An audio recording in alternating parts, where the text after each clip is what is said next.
আমি একদম সহজভাবে বোঝানোর চেষ্টা করব। ট্রেডিং এর মূল বিষয়টা হলো ক্যান্ডেল। এই দুইটা ক্যান্ডেলের মাধ্যমে আমাদের যে ট্রেডিং এর চার্টটা আছে ওই চার্টটা ফলো হইতে থাকে। তুমি যখন ক্যান্ডেলের সাইকোলজিটা বুঝতে পারবা তখন তুমি সাকসেস।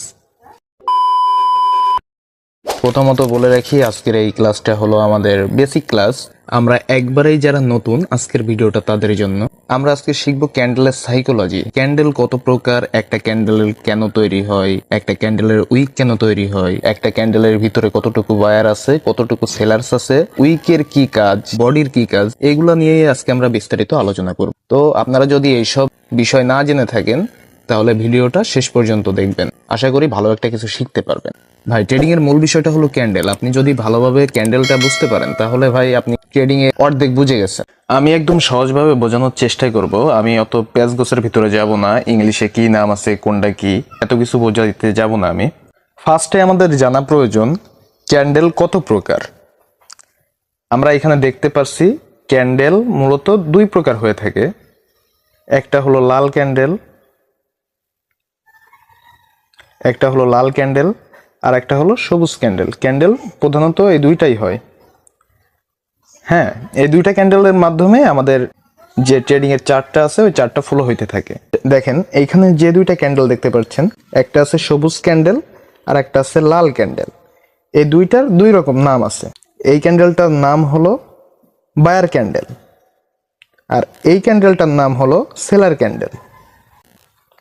এই ক্যান্ডেলের ভিতরে আমরা আবার অনেকগুলো জিনিস দেখতে পাচ্ছি। এই যে উপরে লাঠির মতো কিছু, এই যে মোটা অংশ, নিচে একটা লাঠির মতো অংশ। তো এইগুলারও আলাদা আলাদা নাম আছে, এগুলো আমরা শিখবো এখন। দেখেন, ফার্স্ট অফ অল আমরা শিখবো যে লাঠির মতো এই অংশটার নাম হলো আমাদের উইক। এই যে একটা ক্যান্ডেল শিখলে আপনি আরেকটা শিখে যাবেন, ঠিক আছে? আমি এই কারণে একটা শিখাচ্ছি। এই যে একটা ক্যান্ডেলের লাঠি শিখলেন, এটা যদি উইক হয় তাহলে এই রেড ক্যান্ডেলের এটাও হচ্ছে উইক, ঠিক আছে? এটা যদি উইক হয়, রেড ক্যান্ডেলের এটাও হলো উইক বা শ্যাডো, ঠিক আছে? এরও একটা কাজ আছে, এইটা আমরা পরে শিখবো। আর এই যে ভাইয়া, এই যে এইখানে এই যে মোটা অংশটা দেখতেছো এটাকে বলে বডি, এই অংশটাকে বলে বডি, ঠিক আছে? আচ্ছা, একটা ক্যান্ডেল যখন শুরু হয় তখন তার ওপেনিং ক্লোজিং আছে, হ্যাঁ? আচ্ছা, এখন আমরা শিখবো ক্যান্ডেলের ওপেনিং কোথায়। ক্যান্ডেলের ওপেনিংটা হলো সবসময় সবুজ ক্যান্ডেলের ক্ষেত্রে নিচে থাকে ক্যান্ডেলের ওপেনিং, উপরে থাকে ক্লোজিং। রেড ক্যান্ডেলের ক্ষেত্রে ক্যান্ডেলের উপরে থাকে ওপেনিং, নিচে থাকে ক্লোজিং। এই যে মোটা অংশটার মানে মূল ক্যান্ডেল, হ্যাঁ, মোটা অংশটাই মূল ক্যান্ডেল। এই মোটা অংশটা সবসময় নিচ থেকে ওপেনিং হয় রেড ক্যান্ডেলের ক্ষেত্রে, এবং এটা শেষ হয় উপরের দিকে। এতটুকু হলো এই ক্যান্ডেলের বডি। আর এটা হলো ক্যান্ডেলের উইক। এই যে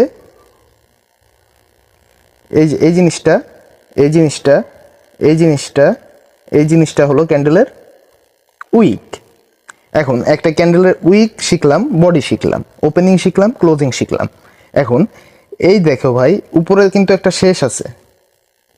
এই ক্যান্ডেলের উপরের দিকে কিন্তু একটা শেষ আছে। এই যে এইখানে একটা শেষ আছে। তা উপরে যদি আমাদের ক্যান্ডেলের উইকের শেষ হয় তখন ওটা হবে আমাদের হায়ার উইক, আর যদি এটা নিচের দিকে শেষ হয় তখন এটা হবে আমাদের লোয়ার উইক। নিচের এটা লোয়ার উইক বা শ্যাডো, ঠিক আছে? এই দুইটা ক্যান্ডেলের আরও দুইটা নাম আছে, ওই দুইটা না জানলেও চলে। এই যে এইটার নাম হলো আমাদের বুলিশ ক্যান্ডেল, এইটার নাম হলো আমাদের বিয়ারিশ ক্যান্ডেল। এখন আমাদের 2 নম্বর টপিক হলো একটা ক্যান্ডেল কেন তৈরি হয়। আচ্ছা, এইটার এই যে সবুজ ক্যান্ডেলের আরেকটা নাম আছে, সবুজ ক্যান্ডেলের আরেকটা নাম হলো বায়ার ক্যান্ডেল। লাল ক্যান্ডেলের আরেকটা নাম হলো সেলার ক্যান্ডেল, ঠিক আছে? এখন সবুজ ক্যান্ডেলের ক্ষেত্রে কি হয়? এই সবুজ ক্যান্ডেলটার ক্ষেত্রে আমাদের মার্কেটটা উপরের দিকে যায়, এরকম ভাবে উপরের দিকে উঠতে থাকে, ঠিক আছে?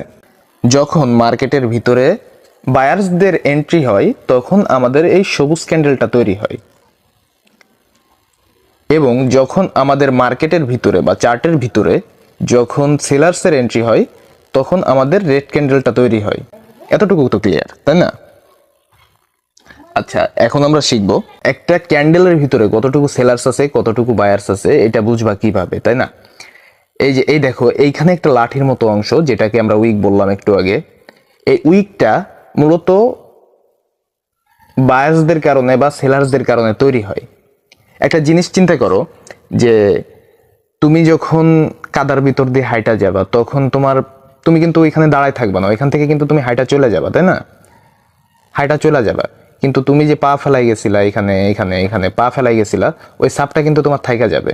ঠিক তেমনই এই উইকটার ক্ষেত্রে এই ক্যান্ডেলটা আমাদের বায়ার ক্যান্ডেল, কিন্তু এইখানে সেলার্স এন্ট্রি করছিল। সর্বপ্রথম আমাদের এইখানে মনে করো যে এটা তো ক্যান্ডেলের ওপেনিং, তাই না? বায়ার্স ক্যান্ডেল ওপেনিং সবসময়, সেলার্স ক্যান্ডেলের ওপেনিং সবসময় উপরের দিকে হয়। তো এইখান থেকে যখন আমার ক্যান্ডেলটা স্টার্ট হয়ে নিচের দিকে আসলো, আবার উপরের দিকে গেল, উপরের দিকে সবসময় যায় আমাদের বায়ার্সের কারণে উপরে গেল, কিন্তু আবার যখন দেখলো যে সেলার্সরা এখানে অ্যাক্টিভ আছে তখন আবার নিচে আসলো, নিচে আসার পরে আবার বায়ার্সেরা অ্যাক্টিভ হয়ে যখন উপরে গেল তখন এখানে ক্যান্ডেলটা শেষ হয়ে গেল। ঠিক আছে, ঠিক এই কারণে এইখানে ক্যান্ডেলের উইক হয়েছে। তাহলে আমাদের এই ক্যান্ডেলের ভিতরে, এই যে সেলার্স ক্যান্ডেলের ভিতরে এতটুকু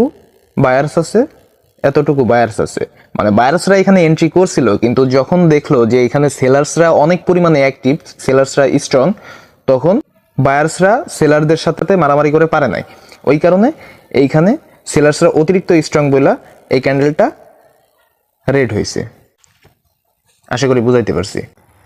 তার মানে আমরা বুঝলাম যে একটা ক্যান্ডেলের উইক থাকলে, একটা ক্যান্ডেলের যদি উইক থাকে ওই উইকটা আমাদের বোঝায়, যদি সেটা রেড ক্যান্ডেলের ক্ষেত্রে হয়, রেড ক্যান্ডেল উইকের ভিতরে বায়ার্স আছে। আর যদি সেটা সবুজ ক্যান্ডেলের ক্ষেত্রে হয় বা বায়ার ক্যান্ডেলের ক্ষেত্রে হয়, তখন এইখানে আমাদের সেলার্স আছে, এই উইকে আমাদের সেলার্স আছে। ঠিক আছে, আসলে আমাদের ট্রেডিংটা শিখতে হলে আমাদের বেসিকটা স্ট্রং করা খুবই প্রয়োজন। আর তুমি যদি ক্যান্ডেলের সাইকোলজি বুঝতে পারো তাহলে তোমার কাছে একবারে ট্রেডিংটা ইজি মনে হবে। তুমি যখন ক্যান্ডেলের সাইকোলজিটা বুঝতে পারবা তখন তুমি ট্রেডিংয়ে সাকসেস হইতে পারবা।